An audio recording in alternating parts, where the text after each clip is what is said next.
अब हम देखते हैं बच्चे का विकास यूट्रस के अंदर कैसे होता है। 4 से 5 हफ्ता यानी कि लगभग 1 से 1.5 महीने की बात हो रही है ना, 1 से सवा महीने की बात मटर के दाने के आकार का होगा। 6 हफ्ता यानी कि लगभग 1.5 महीने के आधार पर सिस्टम स्टार्ट होने लग जाते हैं बनना, हार्ट वर्क आना शुरू हो जाते हैं, इनकी हार्ट बीट आ जाती है। छोटे छोटे लिम्स हाथ पैर बनने शुरू होते हैं। लगभग 9 सप्ताह तक, यानी कि 9 सप्ताह का मतलब हो गया 2 से 2.5 महीने के करीब में इस तरीके से धीरे धीरे डेवलप होता है। ट्रोपोब्लास्ट सेल्स काम खत्म, यानी कि प्लेसेंटा देखभाल शुरू कर देता है।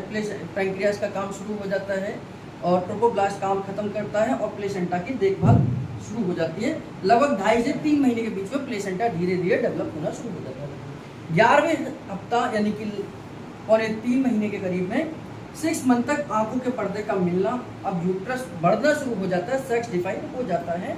लगभग 12 हफ्ते यानी कि 3 साढ़े 3 महीने के बाद में सेक्स डिफाइन हो जाता है, लड़का होगा या लड़की होगी। और 14 हफ्ते के बाद में खून का बनना चौथे महीने से ही शुरू हो जाता है। गर्भ हर सप्ताह में लगभग करीब 1 से 1.5 सेंटीमीटर आगे बढ़ता रहता है। 3 महीने में लगभग 18 सेंटीमीटर इसकी लंबाई हो जाती है। 5वें महीने में 25 सेंटीमीटर हो जाती है। 7वें महीने में वजन बढ़ने लगता है। पूरे टर्म का वेट लगभग 2.5 से 3 केजी या 4 केजी तक हो सकता है। कहते हैं बच्चा 2.5 केजी से लेकर 3 केजी 3.5 केजी तक नॉर्मल है, लेकिन कई बच्चे 5 केजी के भी हो जाते हैं, वो ज़्यादा भारी भरकम से पैदा होते हैं, है ना। और इसमें एक और चीज़ जो आई कि सेक्स डिफाइन हो जाता है। हिंदुस्तान में सेक्स डिफाइन करना गैर कानूनी है, हम कर नहीं सकते, लेकिन विदेशों में जाकर लोग करा कर आ जाते हैं। संभोग क्रिया या प्रजनन क्या है? अब ये इंटरकोर्स क्या है इसको समझते हैं। स्पर्म अपनी पूंछ का उपयोग करते हुए, अब इंटरकोर्स हुआ, पहले वजाइना के अंदर एंटर हुआ और वहां पर स्पर्म पास आउट हुए। अब स्पर्म अपनी पूंछ का उपयोग करते हुए यूट्रस की वेव के कारण इनकी स्पीड और तेज हो जाती है और ये फैलोपियन ट्यूब में पहुंच जाते हैं। एक बार में निकले हुए लगभग 40 करोड़ स्पर्म होते हैं, फिर भी फैलोपियन ट्यूब में कुछ ही हजारों की संख्या में या लाखों की संख्या में पहुंचते हैं। बाकी कहाँ रह गए? बाकी कहाँ रह गए कि जहां से 40 करोड़ स्पर्म ने एंट्री करी, 40 करोड़ में से 20-25 करोड़ तो यहीं पर डैमेज हो जाते हैं, क्योंकि वजाइना की एसिडिटी बहुत खतरनाक होती है। ये एसिडिक नेचर है, ये एसिडिक नेचर की है। और ये कहते हैं स्पर्म कहते हैं अल्कलाइन नेचर के थे, तो ये न्यूट्रल हो गए, खत्म हो गए, मर गए। एसिड ने अल्कलाइन को डिस्ट्रॉय कर दिया। तो यहाँ पर लगभग 40 करोड़ में से 20-25 करोड़ तो यहीं पर खत्म हो जाते हैं। 20 में से फिर आगे बढ़ते हैं, कुछ यहाँ पर डैमेज हो जाते हैं और यहाँ पर कुछ लाखों की संख्या में ही पहुंच पाते हैं। इसलिए अगर ये यहाँ पर 10-20 करोड़ ही होते तो यहाँ तक तो बहुत कम पहुंच पाते और यहाँ तक तो हजारों की संख्या में पहुंचते और फिर इनका कोई यूज ना होता, है ना। तो इसीलिए क्वालिटी और क्वांटिटी दोनों ही बहुत अच्छी होनी चाहिए। क्वालिटी और क्वांटिटी बहुत अच्छी होनी चाहिए। इंटरकोर्स पूरा होने के बाद कम से कम 20 मिनट तक स्पर्म वजाइना में ही निश्चल पड़े रहते हैं, यानी कि मर जाते हैं। कुछ तो वहीं डिस्ट्रॉय हो जाते हैं, पड़े पड़े पड़े पड़े। उनमें से कुछ जो बचते हैं, उस वजाइना की एसिडिटी को शांत करने के बाद में जो कुछ बचते हैं, वो लेडीज की वजाइना की जो फ्लूइड है वो एसिडिक नेचर का है और मेल का जो सीमेन है वो अल्कलाइन नेचर का है। करेक्शन कर लेने का, कहीं गड़बड़ हो तो लेडीज की वजाइना की जो फ्लूइड है वो एसिडिक नेचर का होता है और जेंट्स के सीमेन का नेचर जो है वो अल्कलाइन फ्लूइड होता है। जबकि स्पर्म वासा डिफरेंट यानी नामक नलिका में रहते हैं, जहाँ पर सिट्रिक एसिड एवं एसिडिक एसिड पाए जाते हैं, जिनके कारण से वह सुस्त पड़े रहते हैं। ये वजाइना की बात बता रहा हूँ। वजाइना की झिल्ली को जोना प्लूसेडा कहते हैं। अंडा निकलने से पहले फैलोपियन ट्यूब और ओवरी के द्वार पर कम से कम 30,000 स्पर्म होने चाहिए, यानी कि उस अंडे को फर्टिलाइज करने के लिए कम से कम 30,000 स्पर्म होने चाहिए, तब जाकर स्पर्म अंदर जा पाएगा। और 3,000 से कम हुए, 3,000 से कम स्पर्म हुए तो वह एक केमिकल जो रिलीज करते हैं अपने अंदर से, वो केमिकल रिलीज नहीं होगा और वो केमिकल रिलीज ना होने की वजह से उस अंडे की झिल्ली को नहीं गला पाएंगे और अंडे की झिल्ली नहीं गलेगी तो स्पर्म एंटर नहीं कर पाएंगे। तो लगभग 3,000 तक के 3 से 5,000 लगभग स्पर्म हमारे उस एग के चारों तरफ होने चाहिए। ये कब है? जब 30 करोड़ पैदा हो रहे हैं, 30 से 40 करोड़ स्पर्म पैदा हो रहे हैं, तब जाकर 3 से 4 हजार पहुंच रहे हैं। अगर हम यहाँ से 30 से 40 करोड़ ना हो तो फिर तो वहां पहुंच ही नहीं सकते, बहुत कम रह जाएंगे। और जो स्पर्म होते हैं वो अपने अंदर से अपनी नोक, उनकी जो चोंच होती है, यहाँ से केमिकल रिलीज करते हैं। कल मैंने स्पर्म का आपको बताया था, इस तरीके का स्पर्म होगा, तो यहाँ से एक केमिकल रिलीज करते हैं। ये केमिकल क्या है? ये अंडे को गलाने का काम करता है। एक यहाँ से आया, एक यहाँ से आया, एक यहाँ से आया, एक यहाँ से आया, एक यहाँ से आया, एक यहाँ से आया। अब इसको चारों तरफ से स्पर्म ने घेर लिया है। अब ये केमिकल रिलीज कर रहे हैं, यहाँ से केमिकल रिलीज कर रहे हैं, यहाँ से केमिकल रिलीज, और ये जहां से केमिकल रिलीज हुआ और ये जहां से पतला हुआ वहीं से स्पर्म निकल जाएगा, अंदर घुस जाएगा। और ये जैसे ही एक स्पर्म निकलेगा, ये अपनी पूंछ को काट देगा और यहाँ पर इस पूरी झिल्ली को सख्त कर देगा, यानी कि ये पूरा का पूरा फिर सख्त कर देगा। फिर बाकी के स्पर्म कुछ भी नहीं बिगाड़ पाएंगे, एक स्पर्म जैसे एंटर कर जाएगा। कैपेसिटेशन क्या है?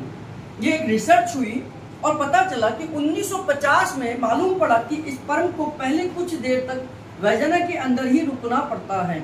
उस समय पर वैजाना के अंदर स्पर्म की नोक के ऊपर एक रासायनिक प्रक्रिया होती है। उस प्रक्रिया के बाद ही वह अंडे को फर्टिलाइज करने की क्षमता पैदा होती है। उस जगह पर स्पर्म पर जो प्रक्रिया होती है उसे कैपेसिटेशन कहते हैं। मनुष्य में इस प्रक्रिया के लिए 7 घंटे तक का समय लगता है। यानी कि यहाँ पर जैसे ही स्पर्म पहुंचे वैजाना के अंदर इसमें, तो यहाँ पर ये तैयार होते हैं, अपनी केमिकल में, अपनी चोंच में से उस केमिकल को निकालना शुरू करते हैं। अब ये कहते हैं कि जैसे ही केमिकल निकलेगा तुरंत और आगे बढ़ते हैं। फिर ये चारों तरफ से उस एग को घेर लेते हैं और जैसे ही वो चोंच में से उनका केमिकल निकल रहा होता है, वो अंडे की झिल्ली को ऊपर से गलाने का काम करते हैं। जो स्पर्म उसे गला देता है वही अंदर घुस जाएगा, बाकी के स्पर्म वही डेड हो जाएंगे, है ना। जैसे ही स्पर्म अंदर जाएगा, तुरंत उसी क्षण अंडे के बाहर का झिल्ली, टिश्यूज, मसल्स एकदम सख्त हो जाती है। दूसरा स्पर्म अंदर ना जा सके। स्पर्म के अंदर जाते ही स्पर्म की पूंछ उससे अलग हो जाती है। फिर उसका शरीर और अंडे का न्यूक्लियस दोनों एक दूसरे के साथ मिलते हैं और इसमें 2 से 2.5 दिन का समय लगता है। और फिर ये सेल्स आगे बढ़ने लगते हैं। जैसे जैसे अंडा आगे बढ़ता है 20 से 20 सेल्स हो जाते हैं यूट्रस तक। यूट्रस में जो कि 80% ट्रोफोब्लास्ट सेल्स होते हैं, वे धीरे धीरे एंडोमेट्रियम के अंदर घुस जाते हैं और जीन्स के मुताबिक बच्चे के शरीर का निर्माण करते हैं। यूट्रस की जो एंडोमेट्रियम लेयर थी, जो ईयरली लेयर थी, इसके पास में ट्रोफोब्लास्ट सेल्स होते हैं। ट्रोफोब्लास्ट सेल्स क्या है? जैसे ही बच्चा यहाँ पर कंसीव होकर आता है, जैसे ही बच्चा यहाँ पर आता है, ट्रोफोब्लास्ट सेल्स उस अंडे के अंदर घुस जाते हैं और अब जेनेटिक मटेरियल को पढ़ते हैं। अब यहाँ पर हमने ये देखा कि एक स्पर्म था और एक अंडा था, है ना। तो एक मेल का आया, एक फीमेल आया। फीमेल का एग था और यहाँ पर ये स्पर्म था। ये दोनों मिले जायगोट बना।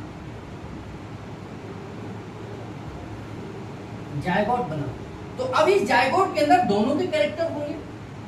इसकी नाक है, इसकी भी नाक है, इसकी भी आंख है, इसकी भी आंख है। तो ये दोनों कैरेक्टर लेके जायगोट तैयार होता है।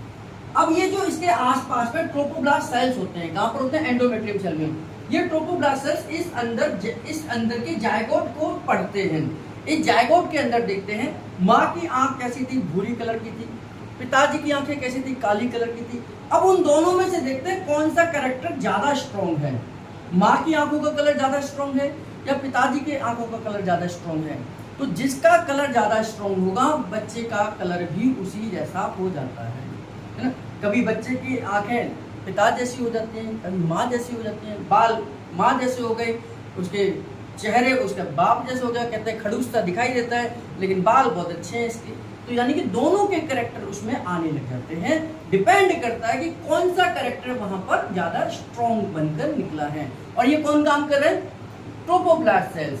गुरुजी कहते हैं कि ट्रोफोब्लास्ट सेल्स जीन्स की भाषा को पढ़ना जानते हैं। ये जीन्स ही तो है। ये एग क्या है? एग एक सेल है।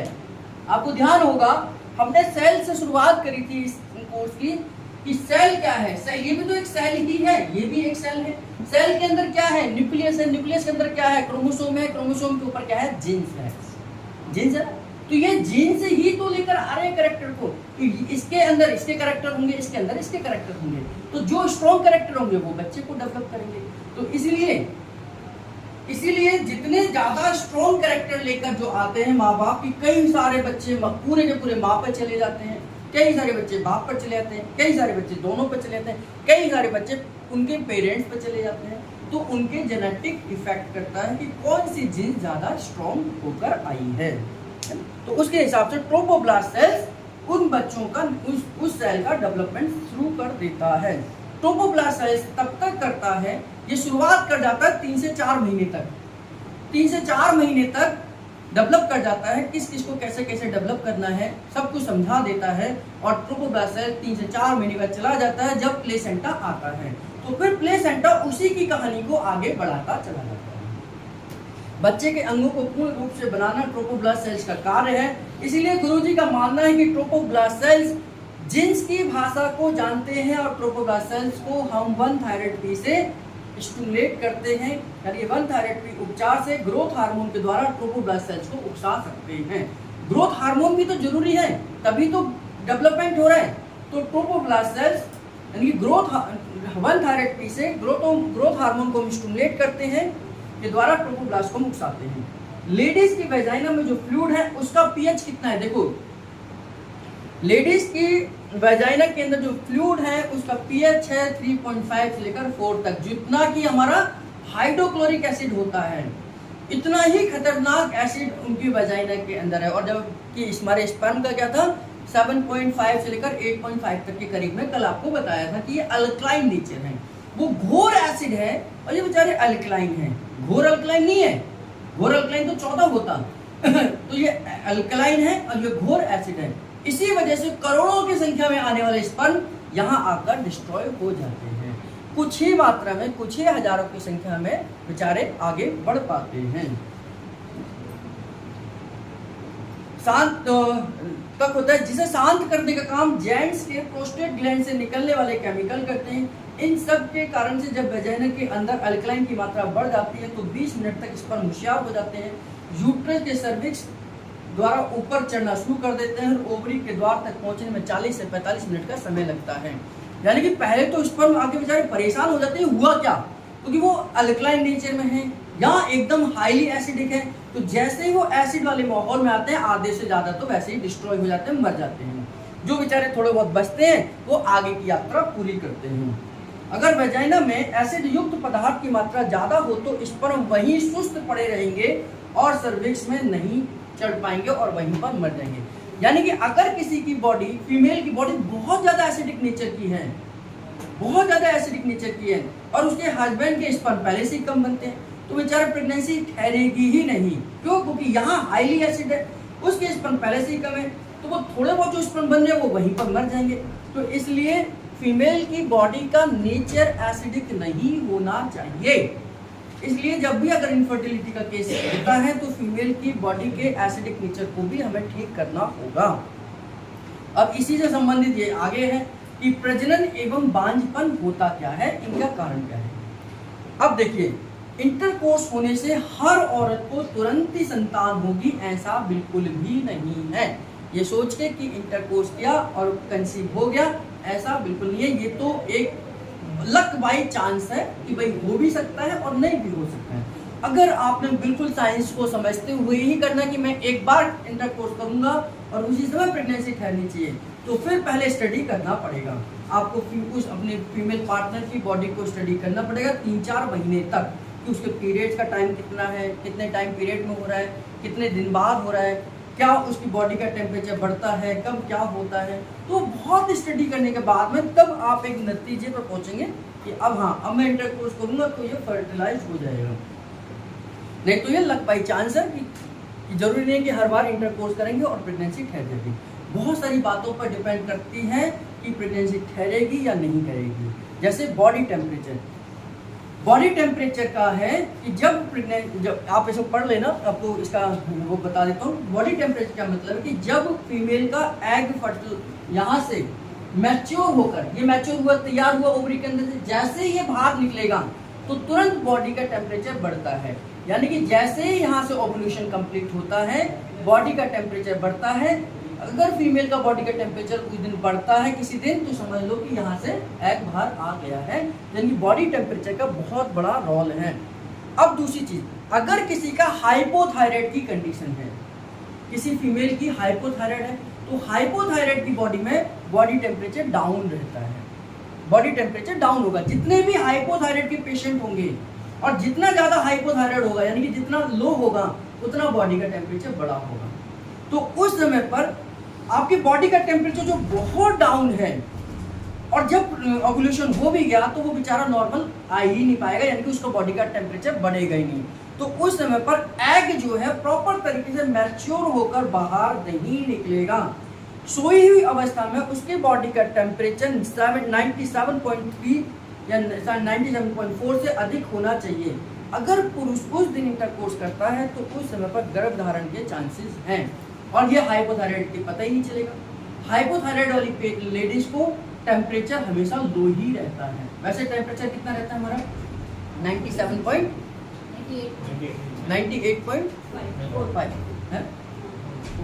98.4 है। जो नॉर्मल टेम्परेचर वैसे तो 37 डिग्री सेल्सियस है, क्योंकि फ़ारेनहाइट में बात हो रही है, तो 98.4 के करीब में एक हमारी बॉडी का टेम्परेचर होना चाहिए, नॉर्मल है। अब यहाँ से एग निकलता है तो ये लगभग 99 के करीब में या 99 को क्रॉस करता है। अगर पेशेंट हाइपोथायराइड है और हाइपोथायराइड में बॉडी टेम्परेचर चला जाता है आपका 97, है ना, तो 97 पर आपका रहता है और वहां से एग बाहर निकल गया, तो ये ज्यादा से ज्यादा कितना पहुंचेगा? 98 तक पहुंचेगा। 98 कोई बुखार वाली कंडीशन थोड़ी है, तो ये आपको पता ही नहीं चलेगा कब ओव्यूलेशन हो गया। तो उस समय पर भी मतलब इनफर्टिलिटी होने का कारण आपका हाइपोथायराइड भी हो सकता है। दूसरा, वेजाइना में कई सारे केमिकल रिएक्शन चलती हैं जिनके कारण वेजाइना का जो एसिड है वो 3.5 से लेकर 4 तक होता है। जब वेजाइना की एसिडिटी कम होगी तभी स्पर्म जिंदा रहेगा, परंतु अगर वेजाइना में एसिडिटी बहुत ज़्यादा है तो वहाँ पर स्पर्म जिंदा रह ही नहीं पाएंगे, तो वो सारे के सारे वहीं डिस्ट्रॉय हो जाएंगे, और डिस्ट्रॉय होने के बाद जब स्पर्म ही नहीं बचेगी तो फर्टिलाइज कौन करेगा, है ना। तो वेजाइना की एसिडिटी का एसिडिक होना बहुत खतरनाक है। अगर वो बहुत ज़्यादा एसिडिक बनेगा तो प्रेगनेंसी नहीं ठहरेगी। स्पर्म की मात्रा और उनके गुण पर भी निर्भर करता है। कुछ लोगों में स्पर्म की मात्रा बहुत कम होती है, कुछ लोगों में स्पर्म निष्क्रिय पड़े रहते हैं, कुछ स्पर्म के आकार में दोष होते हैं। जैसे कई सारे लोगों के स्पर्म जो है वो 2 मुँहे या 2 पूंछ वाले हो जाते हैं, यानी कि डिफेक्टेड पीस हो जाते हैं। अब डिफेक्टेड पीस हो गए तो भी दिक्कत है। ओवरी के द्वार पर अच्छी क्वालिटी के कम से कम 3000 स्पर्म होने चाहिए, तभी वे अंडे को की झिल्ली को कवर कर पाएंगे, उसको गला पाएंगे। तो अच्छी क्वालिटी चाहिए, अच्छी क्वांटिटी चाहिए और स्वस्थ चाहिए। ऐसे नहीं बीमार है, सुस्त पड़े हुए, निश्चिल पड़े हुए, क्वालिटी तो ठीक है, क्वांटिटी भी ठीक है, लेकिन वो खुद ही बीमार हैं बेचारे। वो टेढ़े मेढ़े से निकल आए हैं या 2 पूंछ निकल आई है उनकी, तो कोई इधर भाग रही है पूंछ, कोई इधर भाग रही है, तो डायरेक्शन भी सही नहीं जा रही। 2 मुँहे हो जाते हैं, तो उससे ये डिफेक्टेड स्पर्म बहुत सारे लोगों के बनते हैं। ये सभी कारण बन जाते हैं हमारी इनफर्टिलिटी के, खासतौर से जेंट्स के अंदर। यूट्रस का आकार नॉर्मल से कम होना, जिसको हम हाइपोप्लास्टिक यूट्रस कहते हैं। अभी तक हमने पूरी कहानी देखी, हमने कहा कि यूट्रस अपने साइज का प्रेगनेंसी के दौरान 24 गुना बड़ा हो जाता है, 24 गुना बड़ा हो जाता है ना। अब यूट्रस पहले से छोटा है, ये पहले से छोटा है, तो यहाँ आकर ये इतना तैयार ही नहीं है कि ये किसी बच्चे को जहाँ संभाल पाए, जिसको हम हाइपोप्लास्टिक यूट्रस कहते हैं। तो हाइपोप्लास्टिक यूट्रस में कभी प्रेगनेंसी ठहरेगी नहीं, ठहरेगी तो वो बच्चे के लिए खतरनाक है, जनरली उस लेडीज के लिए खतरनाक है। अगर वो ठहर गई तो और यूट्रस छोटा है तो उसके बड़ा होने से और ज़्यादा कंडीशन खराब। तो ये भी हाइपोप्लास्टिक यूट्रस भी इनफर्टिलिटी का एक कारण बनता है। कुपोषण और व्यायाम रहित जीवन शैली के कारण भी कुछ महिलाओं में बांझपन हो सकता है। मैंने अभी आपको बताया कि जब प्रेगनेंसी हो रही है तो उस समय पर यह माना जाता है कि एक फीमेल के अंदर एक और बच्चा जन्म ले रहा है, एक नया जीव डेवलप हो रहा है, तो उसको लिए पूरा पोषण उसको भी चाहिए, उसको भी कैल्शियम चाहिए, उसको भी आयरन चाहिए, उसको भी ग्लूकोज चाहिए, उसको भी ऑक्सीजन चाहिए, उसे भी ब्लड सप्लाई चाहिए। अब ये सारी चीज़ें इस लेडीज को ही नहीं मिल पा रही है, तो वो उसको क्या देगी? तो उसकी वजह से भी एक अनडेवलप्ड प्रेगनेंसी होती है और वो बच्चा गिर जाता है, जिसे हम प्रोलैप्स कहते हैं। यानी कि कुपोषण और व्यायाम रहित जीवन शैली के कारण भी हमें प्रेगनेंसी नहीं ठहरती है। प्रजनन के लिए मुख्य हार्मोन जिनमें एस्ट्रोजन और प्रोजेस्टेरोन है, ये दोनों ही कोलेस्ट्रॉल से बनते हैं। अगर किसी को फैट ठीक से नहीं डाइजेस्ट हो रहा है तो ये एस्ट्रोजन और प्रोजेस्टेरोन ही नहीं बनेंगे। मेरी बात को ध्यान से समझना, मैंने अभी आपको बताया था कि यहाँ से जैसे ही अंडा बाहर निकलता है प्रोजेस्टेरोन बनता है। प्रोजेस्टेरोन बनकर इसकी पूरी तैयारी करता है कि ये बच्चा अगर कंसीव होता है ये अंडा, तो यहाँ पर ये प्रेगनेंसी ठहरेगी। तो ये किसने करा? एस्ट्रोजन ने करा। अब एस्ट्रोजन और प्रोजेस्टेरोन दो हार्मोन हैं जो पूरी प्रेगनेंसी को ध्यान करते हैं। ये दोनों ही हार्मोन एस्ट्रोजन और प्रोजेस्टेरोन क्या है? ये स्टेरॉइड हार्मोन है। स्टेरॉइड हार्मोन हम किनको कहते हैं? जो हमारे कोलेस्ट्रॉल से बनते हैं। कोलेस्ट्रॉल कहाँ से बनता है? हमारी फ्री फैटी एसिड से बनता है। फ्री फैटी एसिड कहाँ से बनता है? जो हम घी तेल की चीजें खाते हैं, घी तेल की चीजें खाकर उसको बॉडी डाइजेस्ट करती है, पेट पाचन करता है उसका और उसे फ्री फैटी एसिड में कन्वर्ट करता है। ये फ्री फैटी एसिड लीवर के पास जाता है, लीवर इसी फ्री फैटी एसिड को कोलेस्ट्रॉल में कन्वर्ट करता है और इसी कोलेस्ट्रॉल से हमारे स्टेरॉइड हार्मोन बनते हैं। अब जिस लेडीज को घी तेल की चीजें ही नहीं पचेंगी, जो घी तेल खाता ही नहीं होगी, मैं तो घी तेल बिल्कुल नहीं खाती या घी तेल मुझे अच्छा ही नहीं लगता, तो घी तेल जब आप नहीं खाएंगे तो फिर फ्री फैटी एसिड कहाँ से आएगा? फ्री फैटी एसिड नहीं आएगा तो कोलेस्ट्रॉल कहाँ से आएगा? और कोलेस्ट्रॉल नहीं आएगा तो एस्ट्रोजन और प्रोजेस्टेरोन कहाँ से आएंगे? और एस्ट्रोजन प्रोजेस्टेरोन नहीं आएंगे तो इसको तैयार कौन करेगा? तो इसलिए भी अगर आपका पेट बहुत लंबे समय से खराब है, किसी फीमेल का पेट बहुत लंबे समय से खराब है, तो भी वह इनफर्टिलिटी का कारण बन सकता है। अब न्यूरोथेरेपी इसमें क्या काम करती है?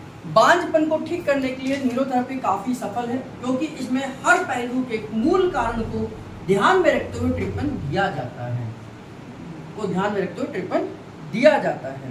एलिमेंट्री में हम उपचार के द्वारा पेट को तथा मेटाबॉलिज्म को सेट करते हैं, फैट के पाचन को सुधारते हैं, शरीर के टेम्परेचर को बढ़ा सकते हैं, उचित उपचार देकर वजाइना की एसिडिटी को शांत कर सकते हैं तथा जेंट्स को भी उचित उपचार देकर हम स्पर्म की क्वालिटी और क्वांटिटी को ठीक कर सकते हैं। न्यूरोथेरेपी में हम पाचन संस्थान को सुधार कर नाभि के नीचे के एरिया में ब्लड सर्कुलेशन को बढ़ा सकते हैं, जिसके लिए हम न्यूजेंस फार्मूला दे सकते हैं, जिससे काफ़ी लेडीज का यूट्रस का आकार नॉर्मल शक्ल में आ जाता है और अच्छे स्वस्थ बच्चे को वो जन्म दे पाते हैं। ऐसा एक केस, 2-3 केस तो मुझे ध्यान है, बंगाल में, महाराष्ट्र में हमारे 2-3 हाइपोप्लास्टिक यूट्रस के केसेस न्यूरोथेरेपी के ट्रीटमेंट से बिल्कुल परफेक्ट हो गए और जिनको डॉक्टर ने कह दिया था कि ये लड़की कभी माँ नहीं बन सकती, आज की डेट में उनके 2-3 बच्चे हैं। यानी कि उस हाइपोप्लास्टिक यूट्रस को भी न्यूरोथेरेपी के द्वारा ठीक करा जा चुका है। मासिक धर्म क्या है? ब्लीडिंग क्या है? यानी कि मेंस्ट्रुअल साइकिल क्या है? जब पहली बार ब्लीडिंग होती है तो उसे मेनार्क कहते हैं। यह अक्सर 12 से 15 साल के बीच में हो जाती है। इसमें हार्मोन का सारा काम है। एक लेडीज के पूरे जीवन काल में 26 से 30 दिन के अंतराल में मेंसेस आते हैं। इस दौरान वह बच्चा पैदा करने की शक्ति उसके अंदर होती है। लेडीज में 40 से 45 साल तक पीरियड्स होते हैं। इस साइकिल में बहुत सारे चेंजेस होते हैं, जिसके जिम्मेदार ओवरी से निकलने वाले हार्मोन्स होते हैं, यूट्रस की वॉल होती है और ब्लड में से सिक्रीट होने वाले हार्मोन्स होते हैं। हार्मोनल लेवल को नेगेटिव फीडबैक मैकेनिज्म द्वारा कंट्रोल किया जाता है। हाइपोथैलेमस से LHRH यानी कि luteinising hormone releasing hormone release होता है, जो एंट्रोपिट्यूटरी को स्टिमुलेट करता है। FSH ओवरिन फॉलिकल को मैच्योर करता है और एस्ट्रोजन का सिक्रेशन कराता है, यानी कि ओव्यूलेशन में हेल्प करता है। ओव्यूलेशन का मतलब है, ओव्यूलेशन जो वर्ड आ रहा है इसका मतलब है एग को तैयार करने की प्रोसेस। जो ओवरी के अंदर एग तैयार हो रहा है, इस प्रोसेस को हम क्या बोलते हैं? ओव्यूलेशन कहते हैं। जैसे स्पर्म के बनने की प्रोसेस को हम क्या कहते हैं? स्पर्मेटोजेनेसिस कहते हैं। आरबीसी के बनने की प्रोसेस को क्या कहते हैं? एरिथ्रोपोइसिस कहते हैं। इस प्रकार एग को बनने की प्रोसेस को हम ओव्यूलेशन कहते हैं, जो ओव्यूलेशन करवाता है तथा कॉर्पस ल्यूटियम का डेवलपमेंट करता है। मेंस्ट्रुअल साइकिल को हम 3 फेजेस में डिवाइड करते हैं। ठीक है, इन 3 फेजेस को समझ लीजिए। 3 फेजेस को समझना है, यानी 3 स्टेप में है। पहला स्टेप, इसको जो नीचे का पहला है इसको यहाँ से पढ़ते हैं, प्रोलिफरेटिव जो फेज है। सेकंड वाला है, इसको पहला मान लीजिए। मैंने कहा था कि इस किताब में थोड़ा आगे पीछे प्रोलिफरेटिव फेज है, इसे एस्ट्रोजन फेज भी कहते हैं। इसमें एस्ट्रोजन का काम सबसे ज़्यादा है। एफएसएच के द्वारा ओवरियन फॉलिकल को स्टिमुलेट करना, जो मैच्योर होने के बाद एस्ट्रोजन को प्रोसीडिंग की ओर ले जाते हैं। जो एस्ट्रोजन निकलता है वो एंडोमेट्रियम के लेयर का मैच्योरेशन करता है। एंडोमेट्रियम की लेयर थिक होती चली जाती है और उसके सेल धीरे धीरे डेवलप और डिवाइड हो जाते हैं। जब mucus secreting glands, blood vessels, capillaries पर डिपेंड करता है, यह एस्ट्रोजन करवाता है। ओव्यूलेशन के बाद पीरियड खत्म हो जाते हैं और एस्ट्रोजन धीरे धीरे डाउन हो जाता है। सेकेंडरी फेज में इसे प्रोजेस्टेरोन फेज कहते हैं। ओव्यूलेशन के तुरंत बाद ओवरीज की लाइनिंग सेल्स LH के स्टिमुलेट होती है ताकि कॉर्पस ल्यूटियम बने और प्रोजेस्टेरोन थोड़ी मात्रा में एस्ट्रोजन बने और प्रोजेस्टेरोन द्वारा एंडोमेट्रियम का विकास होता है। यह सब इसलिए होता है ताकि स्पर्म से ओवम मिल सके और प्रेगनेंसी कंसीव हो सके। यदि ओवम फर्टिलाइज नहीं हुआ तो नेक्स्ट मेंस्ट्रुअल साइकिल की शुरुआत हो जाती है। इन्होंने 3 फेज में बताया है, इसको आराम से समझ लीजिए। एक है एस्ट्रोजन फेज, दूसरा है प्रोजेस्टेरोन फेज और तीसरा है हमारा जो इनका मिक्सअप होगा, यानी कि जो हमारा पहला वाला फेज था जिसको हम कहते हैं मेंस्ट्रुअल फेज, मेंस्ट्रुअल साइकिल। देखिए पहले फेज में क्या होगा, एस्ट्रोजन हार्मोन बनता है। पहले फेज में एस्ट्रोजन हार्मोन बनता है। एस्ट्रोजन हार्मोन की जिम्मेदारी है कि ये ओवरी के ऊपर काम करता है, ये ओवरी के ऊपर काम करता है और ओव्यूलेशन कराता है।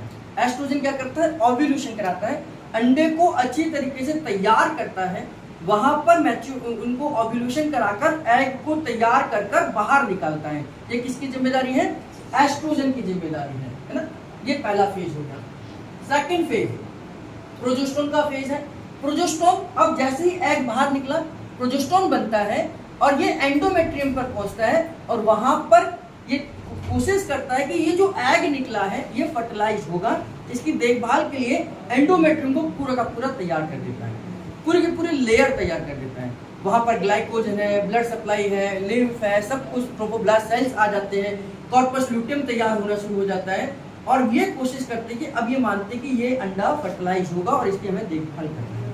ठीक है, तो ये इसका किसका फेज हो गया, ये प्रोजेस्टेरोन फेज हो गया।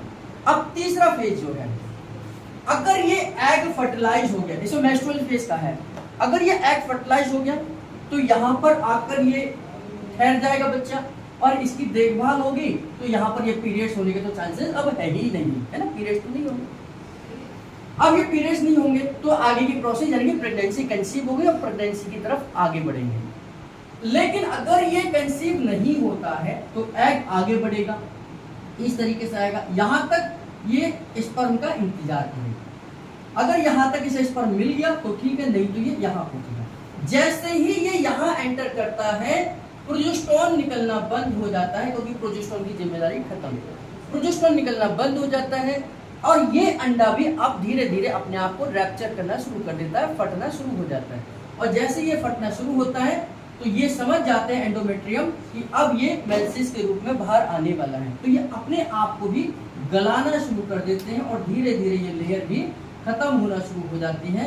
और ये सारी की सारी चीजें, हमारे एग है, हमारा ओवम है, हमारा एंडोमेट्रियम है, ये सारी की सारी चीजें हमारे मेंसेस के दौरान बाहर आ जाती हैं। इसको हम कहते हैं मेंस्ट्रुअल फेज कहते हैं। तो पहला फेज अंडे का बनना, दूसरा फेज एंडोमेट्रियम का बनना, तीसरा फेज यानी कि अगर फर्टिलाइज नहीं हुआ तो इन दोनों का बाहर निकलना। तो इस तरीके से ये 3 फेजेस में हमारा मेंस्ट्रुअल साइकिल चलता है। यानी कि पहले फेज में एग बनता है, दूसरे फेज में ये मूवमेंट करता है, तीसरे फेज में आपको मेंस्ट्रुअल साइकिल आ जाता है। जैसे मैंने आपको बताया था कि 4 दिन का आपका मेंस्ट्रुअल साइकिल का पीरियड हो गया, 4 से 5 दिन का, 12 दिन आपके बनने में लगे और 12 दिन यहाँ से लेकर यहाँ तक की मूवमेंट में लगे। तो ये 3 फेज हो गए ना, 1 2 3। तो ये मेंस्ट्रुअल फेज, ये एस्ट्रोजन फेज, ये प्रोजेस्टेरोन फेज। तो इस तरीके से ये अलग अलग 3 साइकिल में ये हमारी कंप्लीट हो जाती है। 28 दिन का समय कंप्लीट हो जाता है।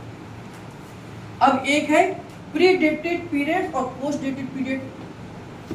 इस देश में 60% से ज़्यादा महिलाओं में एक समस्या है, जो चाहे वो किसी को शेयर करे या ना करे, कि या तो पीरियड्स ऐसे नहीं कि 4 दिन ही रहते हैं और ये भी निश्चित नहीं है कि 28 दिन में ही आते हैं। तो बहुत सारी महिलाओं को, बहुत सारी गर्ल्स को या तो प्री डेटेड पीरियड्स होते हैं या पोस्ट डेटेड होते हैं, यानी कि 28 को आने थे पता चले 26 को जाके, या 28 को आने थे पता चला कि वो 2 तारीख तक नहीं आए। तो ये प्री डेटेड और पोस्ट डेटेड है, यानी कि या तो पहले आ जाते हैं या बाद में आते हैं। तो ऑन द टाइम बहुत कम महिलाओं के साथ होता है, बहुत कम होता है। तो इसी को हम प्री डेटेड और पोस्ट डेटेड पीरियड कहते हैं, यानी कि जो आज पीरियड्स खत्म हुए तो 28 दिन के बाद आने चाहिए, पता चले वो 28 दिन के बाद ना आकर 32 दिन के बाद आ रहे हैं, तो ये क्या हो गया, पोस्ट डेटेड हो गया। वो 28 आज खत्म हुए तो 28 दिन बाद आने चाहिए, तो पता चले वो 20 दिन बाद ही आ गए, तो ये हो गया प्री डेटेड पीरियड। यानी कि समय से पहले आना प्री डेटेड है और समय के बाद में आना पोस्ट डेटेड पीरियड कहलाता है। और ये हमारे बहुत सारे कारणों पर डिपेंड करता है। कारण क्या हो सकते हैं, आपका मेंस्ट्रुअल यानी कि आपका मेंटल लेवल कैसा रहता है, आप बहुत स्ट्रेस में रहते हैं तो भी आपके पीरियड्स आगे पीछे हो सकते हैं। आपकी फिजिकल मूवमेंट नहीं है तो भी आगे पीछे हो सकता है। आपका खान पीन बहुत गलत है, आप उल्टा सुल्टा ज़्यादा खाते हैं, बाहर का पिज्ज़ा बर्गर चाउमीन नूडल कूडल ज़्यादा खाते हैं, या आप पोषण वाली चीज़ें नहीं खाते हैं तो भी आपको ये दिक्कत हो सकती है। मनुष्य के शरीर के सभी काम उनके पेट एवं मानसिक स्थिति के साथ जुड़े रहते हैं। एस्ट्रोजन और प्रोजेस्टेरोन के बढ़ने के लिए मूल पदार्थ कोलेस्ट्रॉल है और यह कोलेस्ट्रॉल घी तेल इत्यादि के पचने के बाद ही बनता है, जिसमें मुख्य योगदान लिवर गॉल ब्लैडर और पैंक्रियास का है। जिन औरतों का पेट खराब रहता है या तली हुई चीजें खाने में पचाने में तकलीफ होती है या खट्टी खट्टी डकारें आती हैं, उनके शरीर में कोलेस्ट्रॉल का आदान प्रदान ठीक से नहीं हो पाता है। वैसे ही अगर कोई टेंशन, चिंता, डर, थकान, गुस्सा, किसी प्रियजन की मृत्यु हो जाना इत्यादि के कारण भी पेट और आंतड़ियों के केमिकल ठीक से नहीं बनते हैं, जिसका परिणाम यह होता है कि उनके मासिक चक्र गड़बड़ हो जाते हैं और यह प्री डेटेड या पोस्ट डेटेड हो जाते हैं। न्यूरोथेरेपी के अनुसार अगर औरतों को यानी कि फीमेल्स की बॉडी अल्कलाइन है, जिसका सूचक ये है कि गॉल लिवर राइट ओवरी में पेन है, तो ऐसी महिलाओं में यानी कि अल्कलाइन के बढ़ने की वजह से जो पीरियड्स हैं वो पोस्ट डेटेड हो जाते हैं, यानी कि डिले हो सकते हैं। और जिन महिलाओं में लेफ्ट साइड की बॉडी में पेन होगा, यानी कि लेफ्ट साइड की बॉडी ये हो गया आपकी स्प्लीन में, म्यूकस के एरिया में, लेफ्ट ओवरी के एरिया में पेन है, तो ये एसिडिक नेचर की बॉडी है और इसका मतलब है कि ये प्री डेटेड हो सकते हैं, जल्दी हो सकते हैं। यानी कि एसिड के बढ़ने से प्री डेटेड हो सकते हैं, अल्कलाइन के बढ़ने से पोस्ट डेटेड हो सकते हैं। इसलिए एसिड और अल्कलाइन को बैलेंस कर हम पीरियड्स पर भी काम कर सकते हैं। ठीक है, तो प्री डेटेड और पोस्ट डेटेड पीरियड के पीछे बहुत सारे कारण हैं, उन कारणों को ध्यान में रखते हुए हम इनका इलाज करते हैं और इसका मेन कारण एसिड और अल्कलाइन इम्बैलेंस होना भी हो सकता है। अब लास्ट पॉइंट हमारा है सेफ डेज। सेफ पीरियड क्या होता है? वैसे तो ये एक तब माना जाता है जब बिल्कुल टाइम टू टाइम आपके पीरियड्स हो रहे हैं, तो उस समय पर भी कल्पना कर सकते हैं, ये कल्पना ही है, इसको हकीकत मानकर कभी भी प्रैक्टिकल मत कर लेना। ये एक कल्पना ही है कि सेफ पीरियड हम किसे कहते हैं। सेफ पीरियड यानी कि सेफ डेज किसे कहते हैं, यानी कि अगर हम इंटरकोर्स करें और उस समय प्रेगनेंसी ना ठहरे, उस पीरियड को हम कहते हैं सेफ पीरियड। ये उनके लिए लागू होगा जिनको 28 दिन में ही होता है पीरियड और वो बिल्कुल नॉर्मल है। अब ये सेफ पीरियड क्या है, जैसे 4 दिन पीरियड्स आते हैं, 4 दिन पीरियड्स आए तो 4 दिन से पहले जिन लेडीज को, जिन फीमेल्स को ये पता है कि मेरे पीरियड बिल्कुल टाइम टू टाइम चल रहे हैं, तो 28 डेट को ही आने हैं, 28 की डेट को ही आने हैं और 28 डेट को आते हैं। तो ये फीमेल अगर 24, 25, 26, 27 इन 4 दिन में अगर इंटरकोर्स करती है तो ये प्रेगनेंसी नहीं ठहरेगी। क्यों? क्योंकि पीरियड्स आने से पहले तो एग कहाँ पहुंच गया, यूट्रस में पहुंच गया होगा 4 दिन पहले तक। मैंने आपको बताया कि कहाँ फर्टिलाइज होता है, फैलोपियन ट्यूब में होता है। यानी कि अगर पीरियड्स आने वाले हैं तो यानी कि इसका मतलब कि एग कहाँ होगा इस समय पर, यूट्रस में होगा, और यूट्रस में एग होगा तो वो कभी फर्टिलाइज नहीं होगा। यानी कि पीरियड्स अगर 28 डेट को आने वाले हैं, ये पता होता है सब गर्ल्स को, फीमेल्स को, तो 24, 25, 26, 27 ये 4 दिन जो है वो सेफ पीरियड है, क्योंकि अब आपका जो एग है वो यूट्रस तक पहुंच चुका होगा और यूट्रस में वो एग फर्टिलाइज होगा नहीं, तो उसको हम क्या बोलते हैं, सेफ पीरियड। 28 को पीरियड्स हो गए तो 28, 29, 30, 31, ये 31 तारीख हो गई है ना। तो अगले महीने की 1 तारीख, 2 तारीख, 3 तारीख, 4 तारीख, अब ये जो 4 दिन है ये भी सेफ पीरियड होंगे, क्योंकि पीरियड्स खत्म होंगे 31 को। अब ऐसा तो नहीं 31 को खत्म होते ही यहाँ से ओवरी ने अंडा यहाँ से रिलीज कर दिया होगा, भाई बनने में भी तो टाइम लगेगा। तो जो बनने का टाइम है, बनने में तो समय लगेगा, ऐसा तो नहीं कि यहाँ से पीरियड खत्म हुआ और यहाँ से निकल गया होगा। तो ये जो बनने का टाइम है इसको 4 दिन और मान लेते हैं। तो पीरियड्स खत्म होने के अगले 4 दिन तक 1, 2, 3, 4 ये इन डेज में अगर इंटरकोर्स करा जाता है तो भी प्रेगनेंसी नहीं ठहरेगी। तो पीरियड्स आने से 4 दिन पहले, पीरियड्स जाने के 4 दिन बाद तक का ये जो टाइम पीरियड माना जाता है ये सेफ पीरियड माना जाता है। इसी को हम सेफ डेज के नाम से जानते हैं, जो कि मेडिकली मैंने आपको बताया अगर किसी का पीरियड बिल्कुल टाइम टू टाइम है तभी कभी ऐसा हो सकता है। अब जन्म की जो प्रोसेस है उसको थोड़ा समझ लेते हैं। बर्थ प्रोसेस जिसको हम कहते हैं,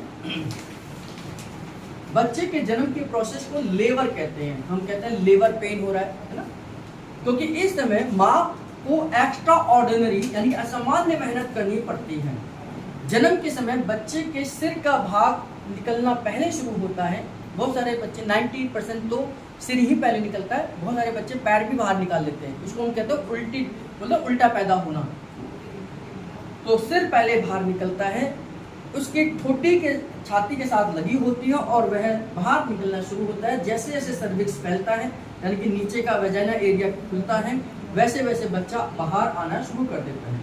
जब सर्विक्स पूरा खुल जाता है तब यूट्रस, सर्विक्स और वेजाइना एक कंटिन्यूअसली एक पाथ वे बनाती है।